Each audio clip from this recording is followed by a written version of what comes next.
Halo teman-teman, bagaimana sekolahnya? Sudah siap untuk mengejar cita-cita? Semoga selalu semangat ya. Biasanya kalau di sekolah kalian belajar pakai buku teks gitu kan ya? Atau ada yang suka baca buku referensi selain buku teks di sekolah? Nah, biasanya di dalam buku teks atau buku referensi tersebut ada satu jenis teks yang sering sekali keluar. Teks apa, hayo? Yap, teks eksplorasi atau explanation text dalam bahasa Inggris. Kalian sudah tahu belum apa aja aspek of explanation text? Kita belajar bersama-sama ya. Menurut Oxford English Dictionary, explanation adalah a statement or account that makes something clear.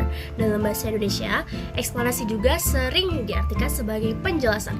Oleh karena itu, tujuan komunikatif dari explanation text adalah penjelasan mengenai fenomena sosial, alam, atau budaya. Jangan sampai lupa ya, struktur of explanation text. Lalu, bagaimana nih struktur dari explanation text? Ada 3 bagian dari explanation text yang harus kalian ingat-ingat.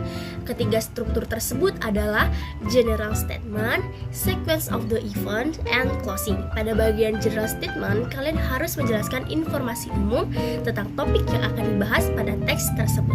Dengan kata lain, kamu harus memperkenalkan topiknya dulu kepada pembaca. Ingat ya, kenalan dulu. Nah, setelah kamu memperkenalkan topiknya di general statement, kamu bisa menjelaskan lebih lanjut mengenai topik tersebut di bagian sequence of event. Pada bagian sequence of event, kamu bisa menjelaskan dengan menggunakan pertanyaan why atau how supaya penjelasannya lebih komprehensif. Pada bagian ini, jumlah paragrafnya bisa lebih dari 1. Wah, terus nggak apa-apa ya kalau paragrafnya lebih dari 1? Nggak apa-apa dong. Yang penting kamu menjelaskan dengan sejelas-jelasnya. Bagian terakhir dalam explanation text disebut dengan closing. Oh ya, bagian penutup atau closing ini bersifat optional atau tidak wajib. Terkadang paragraf terakhir dari jenis teks ini sering dianggap sebagai bagian penutup. Padahal sebenarnya paragraf tersebut masih tergolong ke dalam bagian sequence of the event. Lalu ada language future. Ada beberapa language future dari explanation text yang harus kalian ketahui. Language future yang pertama adalah teks ini menggunakan simple present tense. Kenapa coba? Kok pakai simple present tense?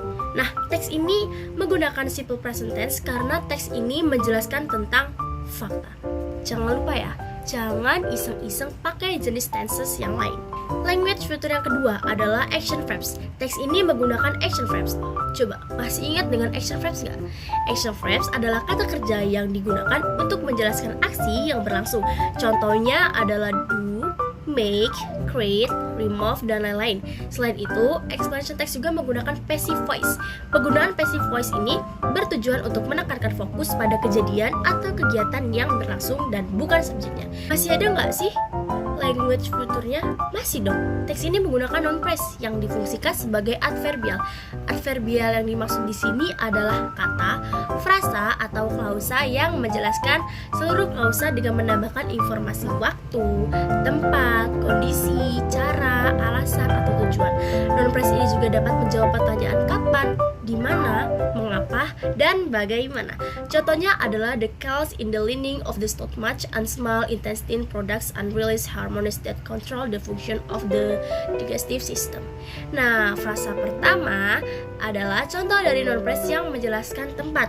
Sedangkan frasa kedua adalah contoh dari noun phrase yang menjelaskan tujuan. Language future yang terakhir adalah penggunaan technical terms. Technical terms ini merujuk pada istilah-istilah teknis yang berkaitan dengan fenomena yang dibahas. Contohnya bagaimana? Misalnya pada teks yang membahas tentang asal muasal hujan. Tentu akan ada istilah-istilah precipitation, condensation, evaporation, dan lain-lain. Istilah tersebut yang kemudian disebut dengan istilah teknis untuk tes mengenai asal muasal hujan.